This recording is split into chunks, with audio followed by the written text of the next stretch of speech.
What's up everyone? Nandito na po tayo. Papasok na po tayo. Nandito po yung kasamahan ko. Maganda.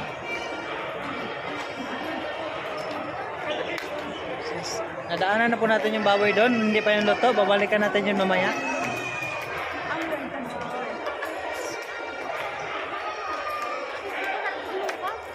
Return po kayo namin sa bahay namin na malaki-laki.